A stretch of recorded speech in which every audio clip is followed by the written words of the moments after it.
Sa paghatag og maayong medical nga serbisyo, si Governor Pambari 4 nagpakisusi sa kahimtang sa pasilidad ug mga ekipo dinhi sa Ricardo L. Maningo Memorial Hospital sa lungsod sa San Francisco, Camotes.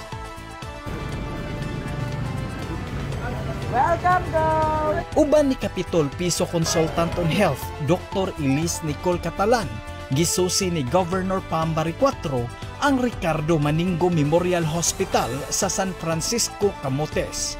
Gitagsa-tagsa sa pagtanaw sa gobernador ang mga pasilidad sa hospital, lakip na ang kahimtang sa emergency room, operating room ug uban pa. Gihatagan og prioridad ni Governor Pambari 4 ang pagbalambo sa serbisyong medikal sa mga pampublikong hospital sa Sugbo. Kung sa may nakita ni mo karon sa initially aside from the sagot o ando aron ma-enhance nato, mag-repaint lang ta, mag-resealing ta sa roof kung na-ay need na replacement. Yeah. Tapos it's unsafe. It's like the South Bus Terminal ba? So, yun pa nato Siguro ang UR, tumagpira sila. sa ER. Asang ER? Asang ER, Dok. Ayun niya, Dok. Can we not put more beds in the ER? Kaya mas daghan mga beds ang recovery room. Traffic trauma.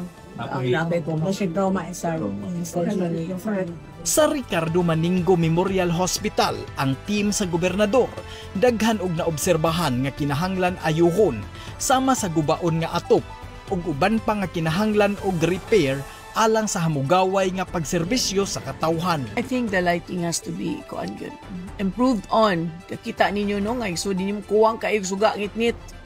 So also ang roofing unya kulang gyud sila mga medicines no, if you look into their pharmacies kuwangan gyud ug kuwangan sad sila og mga equipments. I think ang inyong nakita ang front part actually ato sa sa likod ilang isolation na actually katong wala na nagamit ng mga quarter sa likod, cadaver holding area mo to yung napasagdan sa to na part, but ma-appreciate jud sa nato no ang mga nurses ug ang medical staff, ang medtechs, ang ilang chief of hospital kay despite the resources they're given down sila, they show up and they give service. So we appreciate that. Munching Oxtero, manginlabot ug magpakabana tungod kay ato ang Cebu.